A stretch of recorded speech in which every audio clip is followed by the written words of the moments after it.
লতা বলছিলাম ভাইয়া। লতা, কেমন আছেন আপনি? ভালো আছেন লতা? হ্যাঁ, ভালো আছি ভাইয়া, আপনি ভালো আছেন? মাশাল্লাহ, অনেক ভালো আছি। লতা, কোথা থেকে বলতেছেন? আপনার দেশের বাড়ি কোথায় লতা? ভাই, আমার দেশের বাড়ি হচ্ছে কুষ্টিয়া ভাইয়া, আমি কুষ্টিয়াতে আছি। আচ্ছা, কে কে আছে আপনার ফ্যামিলিতে লতা? আমার ফ্যামিলিতে আমি আছি আর আমার দাদি আছে। আচ্ছা, বাবা মা কই আপনার? বাবা মা নাই, মারা গেছে। আচ্ছা, তো লতা কি করেন এখন আপনি বর্তমানে? আমি এখন বাসা বাড়িতে কাম করি। আচ্ছা, লতার বিয়ে শাদী হয়েছে কিনা? না ভাইয়া, বিয়ে শাদী হয় না, বিয়ে শাদীর জন্য আমার উদ্দেশ্য যে আমি একটা ভালো একটা মনের মানুষ চাই, যে আমার পাশে থাকবে, আমার দায়িত্ব নিবে, সারা জীবন আমার হাতটা ধরে রাখবে, এমন একটা লোক আমি চাই। আচ্ছা, সারা জীবন হাতটা ধরার মতো মানুষ পাইলে কি করবেন তারে? তাহলে বিয়ে শাদী করবো। ইচ্ছা আছে এখন বিয়ে শাদী করার? হ্যাঁ, ভালো মানুষ পাইলে করব। ভালো পাইলে করবেন, না পাইলে করবেন না? না, ভালো মানুষ পাইলে করব। ঠিক আছে।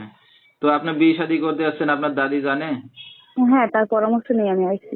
ঠিক আছে, তো আপনার এই ভিডিওটা অনলাইনে দর্শকদের মাঝে চলে যাবে, দর্শক ভাইরা কিভাবে যোগাযোগ করবে আপনার সাথে? ভিডিও স্ক্রিনে নাম্বার দিয়ে থাকবে।